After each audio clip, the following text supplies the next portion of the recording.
قرآن کریم مرتب ہوا اور پورے عالم میں پہنچ گیا، اور قرآن کریم کے کسی بھی نظام میں کسی درجے کا ایسا اختلاف نہیں ہوا جس سے معاذ اللہ وجود میں خلل آ جائے، وہی کہ وجود میں خلل پیدا ہونے والا اختلاف نہیں ہے۔ اچھی طرح بات سمجھا کرو، مسائل میں اختلاف، قراءات میں اختلاف، لب و لہجے میں اختلاف، یہ کوئی پریشانی والی بات نہیں ہے۔ سب آئے قرائے اور کچھ اور بھی ساتھ ہے،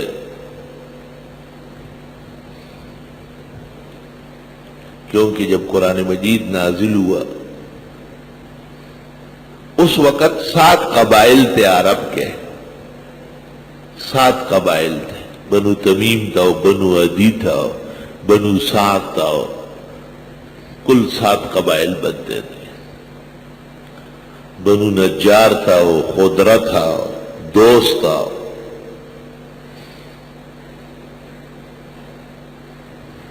بعض قبائل کے الفاظ میں فرق تھا،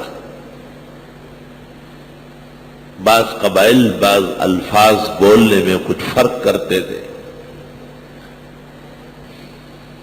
تو حضرت جبریل سے آپ نے مراجعات کی کہ اللہ رب العزت سے کہے کہ میری امت کو آسانی دے دے۔ انبیاء کے الفاظ بڑے مبارک ہوتے، بڑے شریف الفاظ ہوتے، یا رب میری امت کے ساتھ آسانی فرما دے۔ تو اجازت آ گئی ہے کہ یہ 7 کے 7 قبائل جو اپنے لب و لہجے میں پڑھیں گے وہ سب ما نزل آئے۔ انزل القرآن علی 7 احرف، بخاری فضائل قرآن کی حدیث۔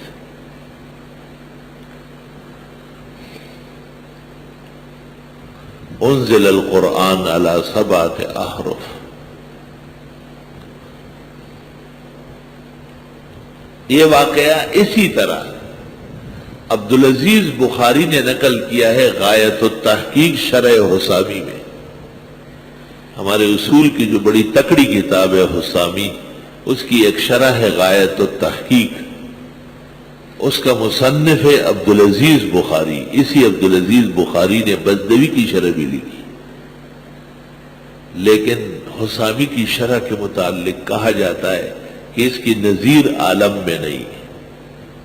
اس عاجز کی فرمائش پر میر محمد کتب خانے نے آج سے 20 سال پہلے شائع کی ہے، سنا ہے اب کہیں سے بہت اعلیٰ بہترین چھپ کے آئی ہے۔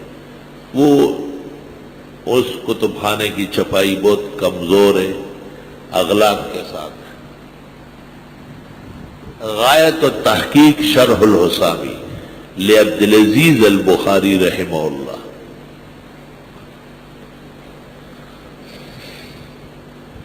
انزل القرآن علی 7 احرف،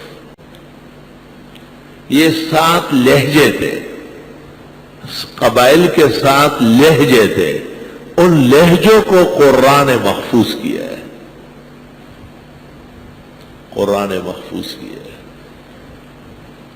اللہ اکبر۔ اور پھر قرآن اس میں قرآن مجید کی تقسیم کے لیے بغیر حروف میں تغییر واقع کرنے کے کچھ تمدید اور کچھ تصویت اور تجہیر پیدا کیے، وہ حسن کتاب ہے، حسن قرات، اس کے ہم منکر نہیں ہیں۔ اقرأ هذه الامة ابی، حضرت ابی بن کعب رضی اللہ عنہ کو آپ نے کہا ہے کہ یہ اس امت کا سب سے بڑا قاری ہے۔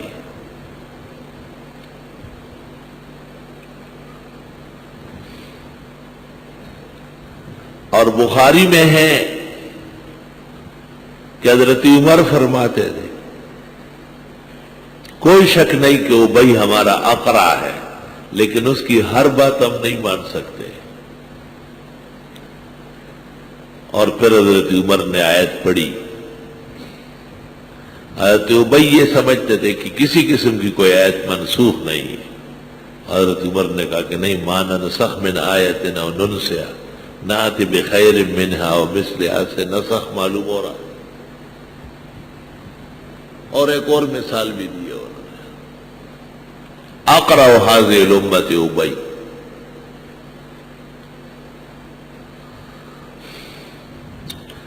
سب سے بڑے قاری پیغمبر نے ابی کو کہا. یہاں تک کہ سورۃ بینہ جب نازل ہوئی تو آپ نے کہا پڑھ کر سنائیے، مجھے میرے رب نے کہا ہے کہ ابی سے سن لے. تو ابی ابن کعب نے کہا کہ کیا میرا نام لے لیا؟ اللہ تعالیٰ نے کہا آپ کا نام لے کر کہا ہے.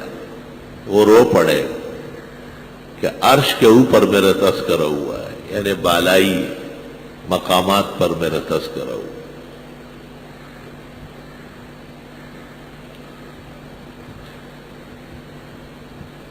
ابی ابن کعب موجود ہے اور آپ ہی نے ان کو اقرا کہا ہے، اور اس کے مقابلے میں کسی کو بھی اقرا نہیں کہا. لیکن جب آپ بہت زیادہ علیل ہوئے اور آپ سمجھ گئے کہ اب میرے لیے مسجد میں جانا اور نماز پڑھانا آسان نہیں ہے، تو آپ نے فرمایا مرو ابا بکر فلیصلی بالناس، ابو بکر کو کہے کہ وہ نماز پڑھائے. ام المومنین نے کہا بھی کہ میرے والد بہت اسیف ہے، نرم دل ہے. لم یستطع ان یقوم مقامک، آپ کے مصلی پہ نہیں کھڑے ہو سکے. آپ نے کہا انتن صواحب یوسف، چھوڑو یہ بات. اور ایک روایت میں ہے اب اللہ ان یؤم بالناس الا ابو بکر، اللہ اجازت نہیں دیتے ہیں کہ ابو بکر کے ہوتے ہوئے کوئی اور نماز پڑھا لے. اور ابو بکر کے متعلق ہے بخاری اور ترمذی اور ابو داؤد میں، کانا ابو بکر اعلمنا، ابو بکر عالم بڑے. اس لیے اہل العلم والفضل احق بالامامہ، فالاعلم احق بالامامہ. صاحب ہدایہ، صاحب وقایہ، بدائع ثنائے، بحر نہر سب بڑے پڑے. نور الازا قدوری تک میں.